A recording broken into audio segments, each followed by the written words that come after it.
여러분 반갑습니다. 이번 영상은 저출산 고령사회위원회에서 결혼 안 하는 이유와 관련되어서 여론조사를 실시를 했습니다. 여기가 우리나라에서 책임지는 부서죠.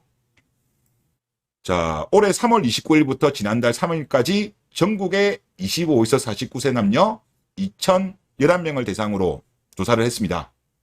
아직 결혼하지 않은 응답자 가운데 결혼 의사를 긍정적으로 밝힌 사람이 61.0%로 나왔다고 합니다.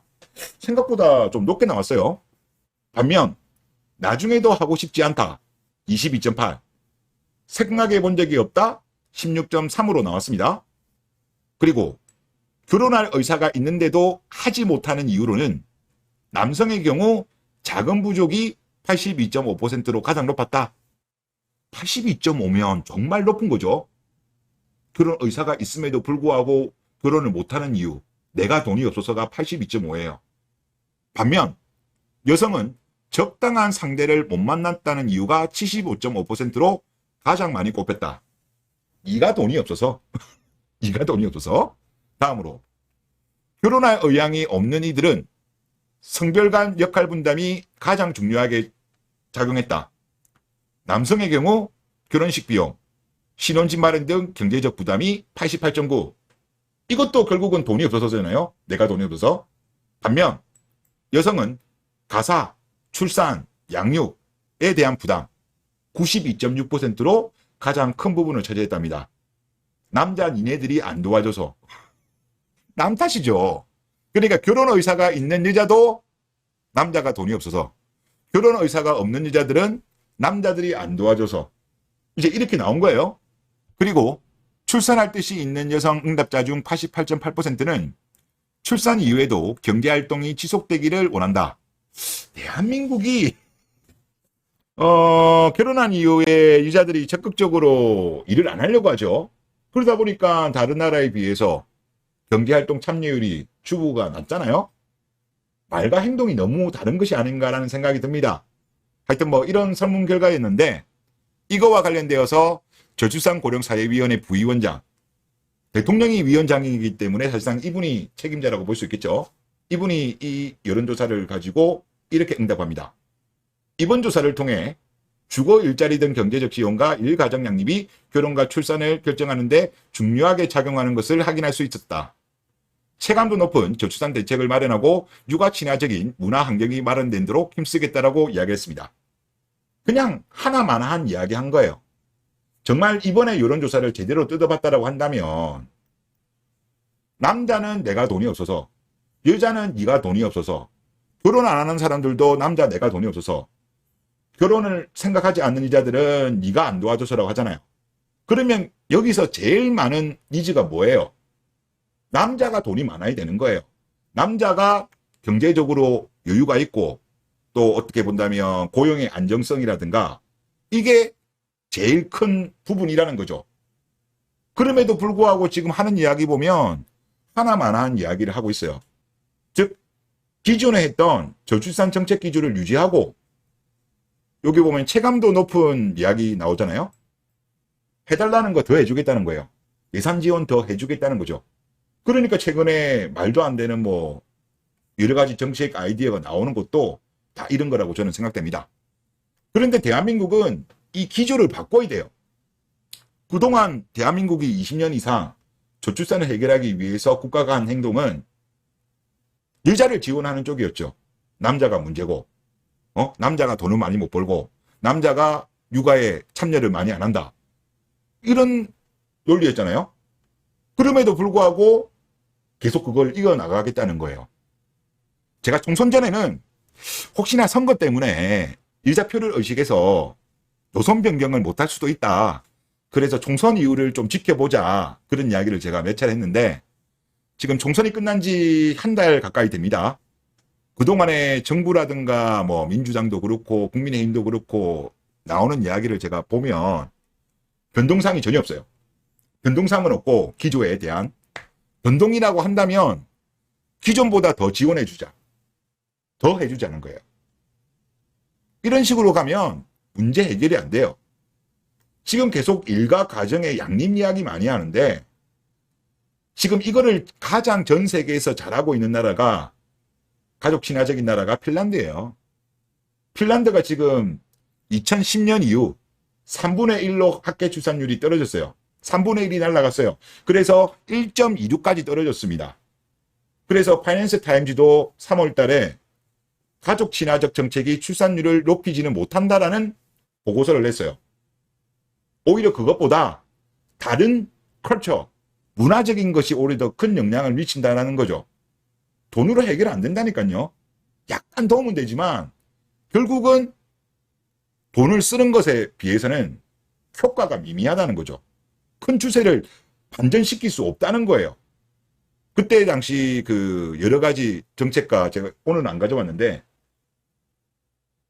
결정계수 R스퀘어 값이 거의 큰 영향을 안 줬어요. 심지어 유급 육아휴직 같은 경우는 0이 나왔어요. 0. 하여튼 그렇고 이 기사에 한번 댓글 한번 볼게요. 남자 83, 여자 17, 40대 43%, 30대 31%, 즉 30, 40대 남자가 많이 응답을 했네요. 자, 첫 번째 베스트 댓글. 결국 남자는 내가 돈이 없어서, 여자는 돈 있는 남자가 없어서인 거네. 크크. 세 번째 베스트 댓글. 결혼 안 하는 이유, 못 하는 이유. 남자는 돈이 없어서, 여자는 돈 많은 남자가 없어서. 그러니까 이게 답이라니까요. 그러면 남자를 밀어줘야 돼. 일자리는 한정되어 있잖아요. 양질의 일자리는 한정되어 있잖아요. 그럼에도 불구하고 저출산 고령 사회위원회 부위원장은 그냥 하나만한 이야기 하는 거예요. 이거를 원상복귀 시키려고 하면 여성징병제도 해야 되고요. 그리고 할당제 없애야 되고요. 군가산점 부활시켜야 되고요. 그래야 됩니다. 채용시장에 있어가지고 남자 여자 공정하게 해야 돼요. 여자라고 우대해주고 그러면 안 되죠. 지금 남자들 같은 경우는 군대에도 가는데도 불구하고 아무런 보상이 없잖아요. 뭐 급여 좀 더 200만 원 주는 거 그거는 의미가 없죠. 정말 머리가 팡팡 잘 돌아갈 때 그때 공부를 해야 되는데 그래야 결과물이 잘 나오는데 그때 군대 갔다 오면 머리가 포맷이 되잖아요. 그런 희생에 대해서 아무런 보상이 없는 거는 오히려 남자가 차별받는 거죠. 그리고 요즘 네티즌들 중에서 그런 이야기를 많이 하시더라고요. 요즘 한국 보면 구한말이 많이 떠오른다. 저도 그런 느낌이 많이 들어요. 시대가 변하고 내부적으로 문제가 많음에도 불구하고 해결을 하려고 하지 않아. 문제가 발생하면 원점에서 재검토를 하고 변해야 되죠. 지금 대한민국이 학계 출산율 1.0 밑으로 떨어진 지가 제법 됐잖아요. 그럼에도 불구하고 기존의 잘못된 정책을 계속적으로 이어나가는 거는 그냥 망하겠다는 거예요. 중국 같은 경우는 단호하게 문제의 본질을 인식하고 여자들은 가정으로 돌아가서 아이를 낳아라. 이런 정책을 펼치잖아요. 이렇게 되면 중국은 어떻게 되겠습니까? 남자들이 양질의 일자리를 많이 가지게 되겠죠. 그리고 요즘 중국 같은 경우는 중국 여자들 마인드 개선하려고 많은 인플루언서들을 아마 동원도 하고 자발적으로도 하는 거 있는 것 같아요. 그렇게 하면서 비판을 많이 가하고 있는데 대한민국은 전혀 그런 모습이 보여주고 있지 않죠. 오히려 모른 채 하고 있는 거예요. 방금 보신 그 네이버 댓글만 보더라도 물론 남자들이 많이 답변을 했습니다만은 남자들은 지금 문제 인식을 잘 하고 있어요. 여자들은 알고 있는 여자들임에도 불구하고 알고 있어도 본인들한테는 불이익이 많이 오니까 인정하기 싫은 것 같아요. 대부분은 알지도 못하고 아는 여자들도 인정하기 싫은 거고.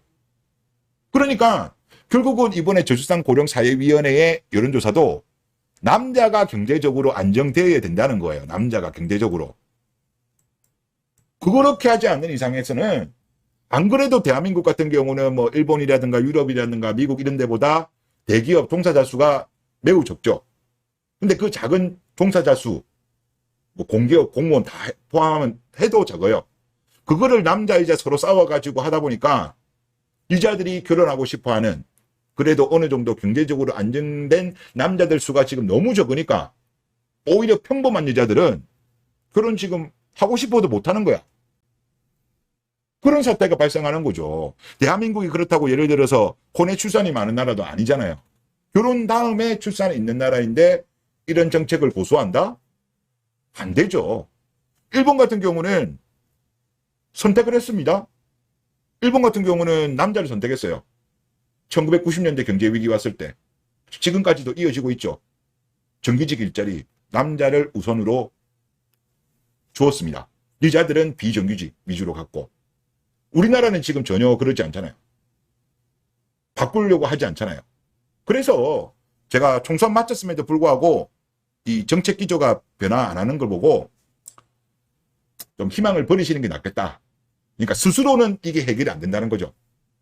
해결할 수 있는 방법은 대한민국 남자들이 국제결혼을 폭발적으로 엄청나게 많이 하면 그래도 가능성이 좀 있을 거라고 봅니다만은 그렇다고 한들 저는 좀 한계는 있다고 보거든요. 그러니까 보완 정도는 되지만 근본적인 문제 해결까지는 안 될 것 같아요. 그리고 대한민국 정치권과 지금 언론들도 그렇고 지식인들도 유자들 비판 안 하잖아요. 이 사태까지 왔음에도 불구하고. 그래서 이제는 각자 도생시대 확실히 들어온 것 같고요. 그래서 여러분들 뭐 알아서들 잘 준비를 하셔야 되지 않겠는가 그런 생각이 듭니다. 네, 이번 영상 여기서 마치겠습니다. 감사합니다.